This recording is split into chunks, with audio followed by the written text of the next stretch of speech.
కైలాస పర్వతంలో నివసించే, శ్మశానంలో ధ్యానం చేసే, విషాన్ని తాగి ప్రపంచాన్ని కాపాడిన మహాదేవుడు శివుడు. కానీ శివుడు కేవలం ఒక దేవుడు కాదు. ఆయన ఒక తత్వం, ఆయన ఒక శక్తి, ఆయన ఒక విశ్వ రహస్యం. ఈ రోజు మనం తెలుసుకోబోతున్నాం. ఏంటి అంటే అసలు శివుడి అసలు తత్వం ఏంటి, శివుడి రూపం వెనుక ఉన్న అర్థం ఏంటి, మరియు శివుడు మనకి నేర్పే జీవన సత్యాలు ఏంటో ఇవాళ మనం తెలుసుకుందాం. పురాణాల ప్రకారం శివ అనేది ఆది అంతం లేని శక్తి. అందుకే ఆయనను మహాదేవుడు, మహేశ్వరుడు, శంభోశంకరుడు, భోలేనాథుడు అని పిలుస్తారు. శివుడు సృష్టి, స్థితి, లయం అనే విశ్వచక్రంలో లయానికి అధిపతి. శివుడికి జననం లేదు అని పురాణాలు చెబుతాయి. అంటే శివుడు పుట్టలేదు, అలాగే ఆయనకు అంతం కూడా లేదు. ఒకసారి బ్రహ్మ మరియు విష్ణువు ఎవరు గొప్పవారో వాదించుకున్నారు. అప్పుడు ఆకాశంలో ఒక అంతం లేని అగ్ని స్తంభం కనిపించింది. అది శివలింగం రూపం. అప్పుడు వారికి అర్థమైంది, శివుడు విశ్వానికి మూల శక్తి అని. ఒకసారి దేవతలు మరియు అసురులు కలిసి అమృతం కోసం సముద్ర మథనం చేశారు. ముందుగా బయటకు వచ్చినది ఒక భయంకరమైన విషం. ఆ విషం ప్రపంచాన్ని నాశనం చేయబోతుంది. అప్పుడు అందరూ భయపడి శివుడి దగ్గరకు వెళ్ళారు. ప్రపంచాన్ని కాపాడడానికి శివుడు ఆ విషాన్ని తాగాడు. ఆ విషం ఆయన గొంతులోనే నిలిచిపోయింది. అందుకే శివుడు గొంతు నీలంగా మారింది. ఆ రోజు నుంచి శివుడిని నీలకంఠుడు అని పిలుస్తారు. పవిత్రమైన గంగానది స్వర్గంలో ప్రవహించేది.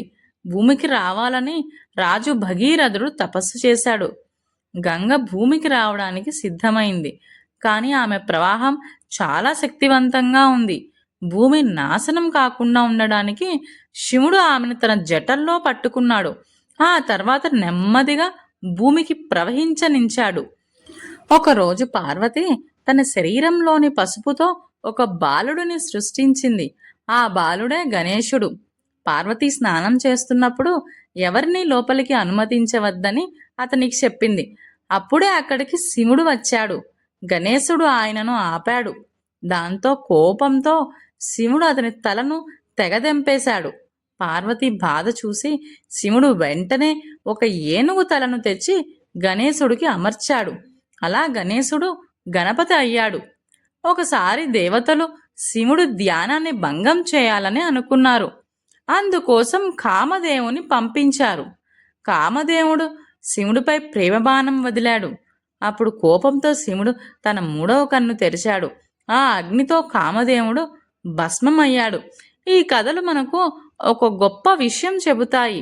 శివుడు కేవలం ఒక దేవుడు కాదు, ఆయన త్యాగం, ధర్మం, జ్ఞానంకు ప్రతీక. అందుకే ప్రపంచవ్యాప్తంగా కోట్లాది భక్తులు ఈ రోజుకి కూడా భక్తితో జపించే మంత్రం ఓం నమః శివాయ. శివుడి రూపంలో ప్రతి అంశానికి అర్థం ఉంది. త్రిశూలం, 3 లోకాల శక్తి, పాము భయం మీద విజయం, చంద్రుడు శాంతి, జటలు తపస్సు. శివుడు మనకు ఒక గొప్ప సందేశం ఇస్తాడు. అహంకారం వద్దు, ధర్మంగా జీవించాలి, భక్తితో ఉండాలి అని. భక్తి ఎంత గొప్ప శక్తి అంటే మరణాన్నే జయించగలదా అన్నట్టు ఉంటుంది. ఒక చిన్న బాలుడు మరణదేవుడిని కూడా ఓడించాడు. ఆ బాలుడు ఎవరు? అతనే మహాభక్తుడు మార్కండేయుడు. ఈ రోజు మనం తెలుసుకోబోతున్నాం భక్తి, ధర్మం మరియు దైవ కరుణతో నిండిన మార్కండేయ మహర్షి యొక్క అద్భుత కథ. ఒకప్పుడు మృకండ అనే మహర్షి ఉండేవాడు. ఆయన భార్య పేరు మరుద్వతి.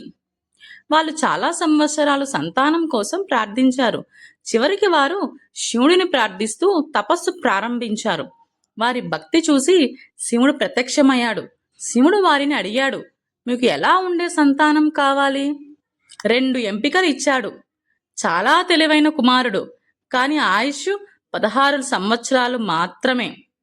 రెండవది, సాధారణ బుద్ధి ఉన్న కుమారుడు, కానీ చాలా కాలం జీవించేవాడు. మృకండ మహర్షి మొదటి ఎంపికనే కోరుకున్నాడు. అలా జన్మించాడు మహాభక్తుడు మార్కండేయుడు. మార్కండేయుడు చిన్నప్పటి నుంచే శివుడి భక్తిలో మునిగిపోయేవాడు. ప్రతిరోజు ఉదయం శివలింగానికి పూజ చేసేవాడు. ఓం నమః శివాయ మంత్రాన్ని ఎప్పుడూ జపించేవాడు. అతని భక్తి చూసి అందరూ ఆశ్చర్యపోయేవారు. కాలం గడిచింది. మార్కండేయుడు 16 సంవత్సరాలకు చేరువయ్యాడు. ఆయుష్ ముగిసే రోజు దగ్గర పడింది. తల్లిదండ్రులు బాధతో ఉండేవారు. కానీ మార్కండేయుడు మాత్రం శివుడు మీద పూర్తిగా విశ్వాసం పెట్టుకున్నాడు. ఆ రోజు రానే వచ్చింది. మరణదేవుడు యముడు మార్కండేయుడు ప్రాణం తీసుకోవడానికి వచ్చాడు. అప్పుడు మార్కండేయుడు ఒక శివలింగాన్ని ఆలింగనం చేసుకొని భక్తితో ప్రార్థించాడు. యముడు తన పాశాన్ని విసిరాడు. ఆ పాశం మార్కండేయుడితో పాటు శివలింగాన్ని కూడా తాకింది. అప్పుడే ఆ లింగం నుంచి ఘోరమైన శక్తి వెలువడింది. అక్కడే ప్రత్యక్షమయ్యాడు శివుడు. శివుడు కోపంతో యముడిని ఆపాడు. శివుడు యముడిని హెచ్చరించాడు, నా భక్తుడిని తీసుకెళ్లడానికి నీకు హక్కు లేదు అని. పురాణాల ప్రకారం శివుడు యముడిని ఓడించాడు. ఆ రోజు నుంచి శివుడు కాలాంతకుడు అనే పేరును పొందాడు. శివుడు మార్కండేయుడి భక్తి చూసి అతనికి ఒక గొప్ప వరం ఇచ్చాడు. నీవు ఎప్పటికీ యువకుడుగానే ఉండి చిరంజీవిగా జీవించు. అలా మార్కండేయుడు చిరంజీవి అయ్యాడు. తర్వాత మార్కండేయ మహర్షి అనేక సంవత్సరాలు తపస్సు చేసి పురాణాలు రచించాడు. అందులో ప్రసిద్ధమైనది మార్కండేయ పురాణం. ఈ పురాణంలోనే దేవీ మహత్యం కథ కూడా ఉంది. ఈ కథ మనకు ఒక గొప్ప విషయం చెబుతుంది. నిజమైన భక్తి ఉంటే దైవం ఎప్పుడూ భక్తుడిని కాపాడుతుంది. భయం వచ్చినప్పుడు దేవుడిని ఆశ్రయించాలి. భక్తి మరియు విశ్వాసం మన జీవితాన్ని మార్చగలదు. ఒకసారి అర్జునుడు అడవిలో ఘోరమైన తపస్సు చేశాడు. శివుడు ఆయన తపస్సుకు మెచ్చి ఒక నిర్ణయం తీసుకున్నాడు. అర్జునుడి భక్తి నిజమా లేదా కేవలం శక్తి కోసం చేస్తున్నాడా అని తెలుసుకోవాలనుకున్నాడు. అప్పుడు శివుడు ఒక వేటగాడు రూపం తీసుకున్నాడు. ఆ రూపాన్ని కిరాతుడు అంటారు. అతను అడవిలో వేటగాడిలా తిరుగుతూ అర్జునుడిని పరీక్షించడానికి వచ్చాడు. అప్పుడు అక్కడికి ఒక పెద్ద అడవి పంది వచ్చింది. ఆ పంది అసుర రూపంలో ఉంది. అర్జునుడు వెంటనే తన బాణాన్ని సిద్ధం చేసుకున్నాడు. అదే సమయంలో కిరాతుడు కూడా బాణం వదిలాడు. 2 బాణాలు ఒకేసారి ఆ పందిని తాకాయి. ఆ బాణం వేసింది నేను అంటే నేను అని ఇద్దరు గొడవకి దిగారు. అర్జునుడు అలసిపోయినా ధైర్యం కోల్పోలేదు. చివరికి అర్జునుడికి ఒక విషయం అర్థమైంది, ఈ వేటగాడు శివుడు అని. అప్పుడు అర్జునుడు శివుడిని భక్తితో ప్రార్థిస్తే శివుడు పాశుపతాస్త్రాన్ని అర్జునుడికి ఇచ్చాడు. శివుడు అర్జునుడిని ఆశీర్వదించి అన్నాడు, నీ ధర్మం కోసం ఈ ఆయుధాన్ని ఉపయోగించు అని. ఇలా చెప్పుకుంటూ పోతే శివుని మహిమలు ఎన్నో ఉన్నాయి.